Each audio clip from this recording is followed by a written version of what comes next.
Candid dusting powder. Candid dusting powder redness, irritation, sweat rash और fungal infection जैसे 4 skin problems का एक expert solution. अब रहो अनस्टॉपेबल कैंडिड डस्टिंग पाउडर के साथ। आप क्रिकेट के शौकीन लगते हैं? जी, मैं भी मैच खेल करके आ रहा हूँ। अच्छा, क्या नाम है दोस्त आपका? मोहम्मद अरबाज शेख।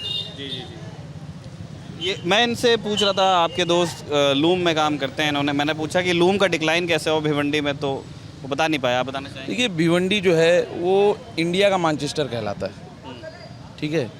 और यहाँ पर काफ़ी तादाद में लूम है, लाखों की तादाद में लूम है, और ये आज बंद होने की कगार पे आ चुका है। इसके पीछे जो सबसे बड़ी जो तसाहिली बरती है ये हुकूमत ने, क्योंकि यान के जो सट्टेबाज लोग हैं उनके साथ हुकूमत की गठजोड़ है। जो भी होगा, इतना ज़्यादा वहाँ यान की सट्टेबाजी होती है।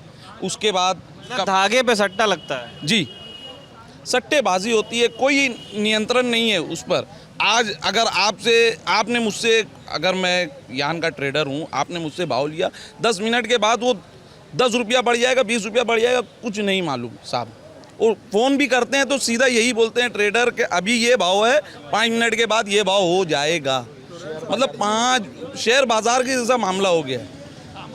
आप 5 मिनट सोच भी नहीं सकते कि मैं इस कंपनी का टिकट, इस टिकट का मान लूँ या उस टिकट का। आप कैलकुलेशन तक नहीं कर सकते, आपको तुरंत यस और नो करना।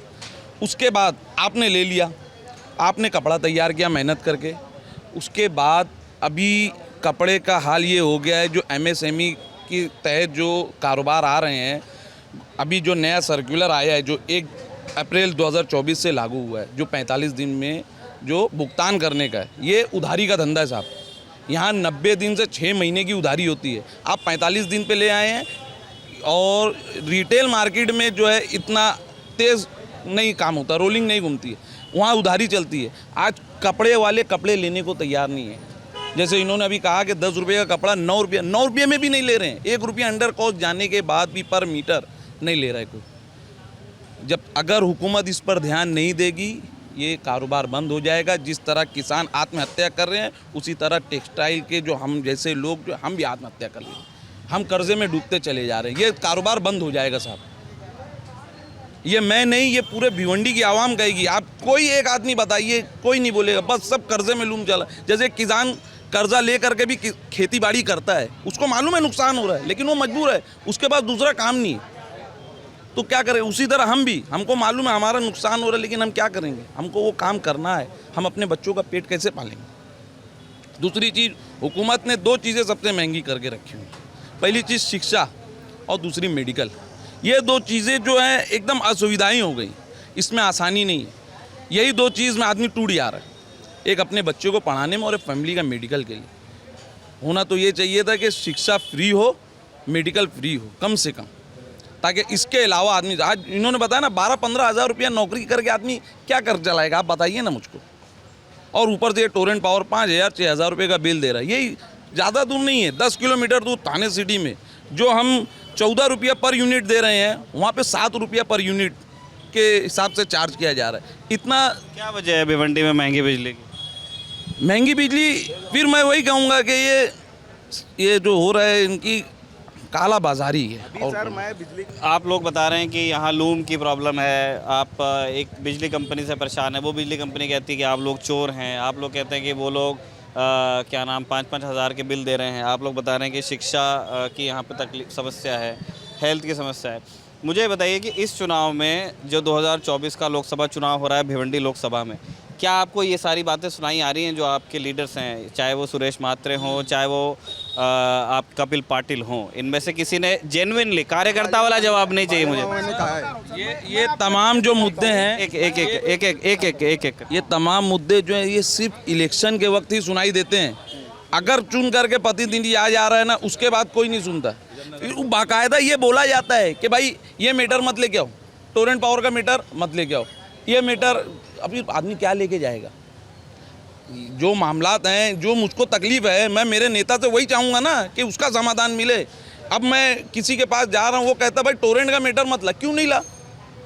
यही मुंबई में आप बेस्ट है जो सरकारी है, लेकिन उसके बाद भी अडानी, अंबानी, टाटा, आपके पास ऑप्शन है कि आपको किसका चलाना। 4 कंपनी से आप ले सकते हैं जी, आपके पास ऑप्शन है कि आप किससे लेना चाहते हैं, लेकिन नहीं, इधर पे हमको थोप दिया गया है। यहाँ टाटा वाले टाटा आना चाह रहा था उसको नहीं आने दिया गया। क्यों नहीं आने दिया गया?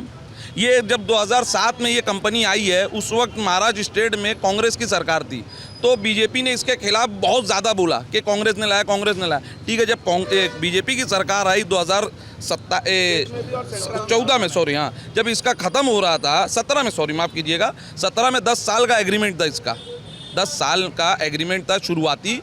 जब 17 में ये ख़त्म हो रहा था एग्रीमेंट, तो बीजेपी गवर्नमेंट ने इसको दोबारा से क्यों रिन्यू किया? आप तो इसके खिलाफ थे ना, और फिर उसके बाद आप ये कहते हो कि ये मुद्दा हमारे पास लेके मत कराओ, तो फिर हम कहाँ जाएं? और रही बात चोरी की, आज आपको बता दूं कि शहर में 5% भी चोरी के मामलात नहीं है। अगर आपको चोरी पूरे हिंदुस्तान में देखनी है तो जाइए नागपुर, जहां 35% मामला चोरी के हैं।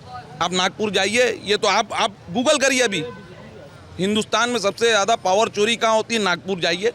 भिवंडी का नाम तो यूं ही बदनाम किया गया है, आज 5% केस नहीं है विजिलेंस के। तमाम मामला जो है या तो निपटा दिए गए या तो आपसी समझौते से ख़त्म कर दिए गए हैं। एक केस जो है ना अदालत में पेंडिंग नहीं होगा, मैं ये आपको गारंटी देता हूँ। लेकिन 35% से ज़्यादा जो है नागपुर में चोरी के मामलात हैं, उस पर तो कोई नहीं बोलेगा। ये बताइए, ये जो आप सब लोग यहाँ, मैं मान के चल रहा हूँ सारे सब पढ़े लिखे लोग हैं, और अभी इलेक्शन जिन चीज़ों पर हो रहा है, जो बड़े मुद्दे बताए जा रहे हैं, उनके बारे में आप लोगों की क्या राय है? जैसे एक बहुत एक बर्निंग इशू है ना, यूनिफॉर्म सिविल कोड।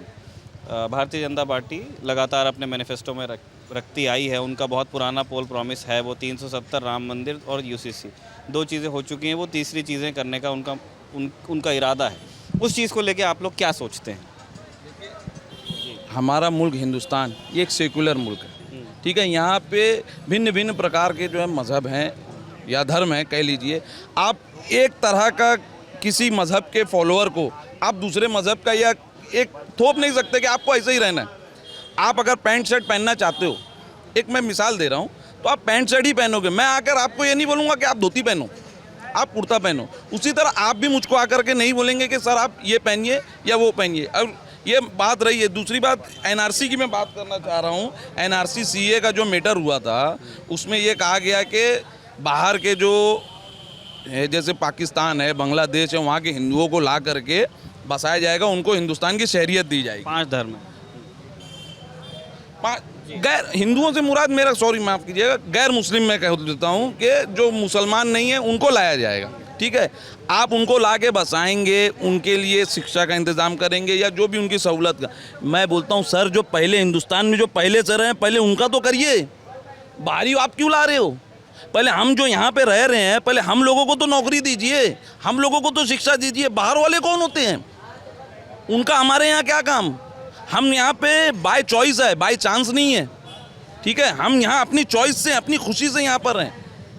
हमको भी ऑप्शन था ना, 47 में था ना हमारे बाप दादा को जाने का, नहीं गए ना। हम यहाँ हैं ना, हम यहाँ हैं तो हमको हमारी खुशी के हिसाब से हमारे इस मुल्क के नागरिक होने की बिना पर हमको यहाँ पर शिक्षा दी जाए, हमको यहाँ पर नौकरी दी जाए। आप बाहर के लोगों को लाएंगे, मतलब यहाँ के लोगों की नौकरी छीन करके आप दूसरों को देंगे? वो तो कह रहे हैं कि वो लोग प्रताड़ित हैं, उनके ऊपर जुल्म हो रहा है, इसलिए हम लाना चाहते हैं, इसलिए हम नागरिकता दे रहे हैं। आप नागरिकता दे रहे हैं, जो आपके अपने मुल्क में प्रताड़ित है, पहले आप उनका काम करिए, पहले आप उनका तो सुधारा करिए। वो सुधर जाएंगे तो जो दूसरे आएंगे हमारे भाई, हम उनका तहे दिल से इस्तेकबाल करते हैं, हम खुशी से उनको गले लगाएंगे। जब हम सुख में रहेंगे, हमारे वहाँ के भाई आएंगे तब ना हम उनको, जब हम खुद नहीं खा पाएंगे उनको क्या खिलाएंगे? अब ये बताइए, जब आप अपने मुल्क के शहरियों को कुछ नहीं खिला रहे हैं तो दूसरों को आप क्या खिलाएंगे? और जो यूसीसी को लेके जो उनका ये कहना है कि भाई ये किसी धर्म के ऊपर किसी धर्म का हमला नहीं है, ये तो हम जो कुरीतियां हैं तमाम धर्मों में उनको दूर करना चाहते हैं, औरतों के ऊपर जुल्म हो रहा है। उनको ये लगता है कि औरतों के ऊपर जुल्म हो रहा है, तो मणिपुर की भी औरतें थी जिनको नंगा घुमाया गया था, उनके ऊपर जो जुल्म हो रहा है उसके खिलाफ पहले आवाज़ उठाइए। और अगर आपके नज़र में ये है कि सिर्फ बुरके से निकाल देना उनके ऊपर आज़ादी है, तो हम बता दें आपको कि इस्लाम की जो हमारी औरतें हैं वो शहज़ादियाँ हैं। वो शहज़ादियाँ जो रहती हैं, आप देखिए एक लोहा जो है धूप में पड़े रहता है और हीरे को तिजोरी के अंदर रखा जाता है। तो ये बहुत बड़ा फ़र्क है। ये बुरके में अगर रहती हैं तो वो हीरा है, उनको हम हिफाजत से रख रहे हैं। जैसे वो ठीक है, आप उसको हिफाजत कह रहे हैं, लेकिन कोई ये भी तो कह सकता है कि भाई ये एक तरह का एक साइकोलॉजी पहले ही उनके ऊपर थोपी जा रही है कि आपको ये नहीं पहनना है। जैसे अभी पहनावे पे भाई मुझे बता रहे थे है ना, कि आप ये मत पहनिए वो मत पहनिए, तो अब भाई कोई नहीं पहनना चाहता है, ठीक है, तो उसे पहनने ये संस्कार लाया क्यों जाए, घूंघट का या बुर्के का, किसी भी समाज का हो सकता है। माफ़ कीजिएगा, मैं एक बहुत दुख वाली बात बोलूँगा, हो सकता है कुछ भाई नाराज़ हो जाएं, लेकिन हक बात कहूँगा। आप बुर्का तो आपको नज़र आ रहा है कि चेहरा ढका हुआ है, नहीं, मैंने घूंघट भी कहा। घूंघट वही कह रहा हूँ कि राजस्थान में मारवाड़ समाज के लोग आज भी लंबे लंबे घूंघट करती हैं औरतें वहाँ की, लेकिन उनको तो कोई नहीं बोलने जाता, सबको नज़र आता है बुर्का। इससे पहले जब ये हमारे कर्नाटक में मामला उठा था बुर्का बैन, हिजाब का, हिजाब, वही बुर्का हिजाब सेम हो गया, तब तो बहुत वावेले मचाए गए थे, लेकिन यहाँ पर बात करने को कोई तैयार नहीं होता।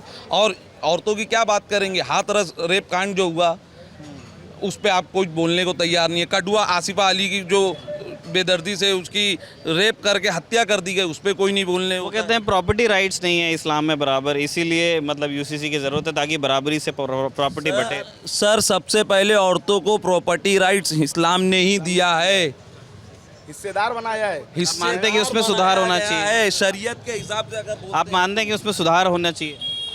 सुधार है, सुधार है, होना क्या चाहिए, मतलब अगर नहीं दे रहे हैं तो गलत है ना, वो तो दे रहे हैं ना सब। बराबरी से नहीं दे रहे हैं सर इस्लाम में बराबरी से ही है ना।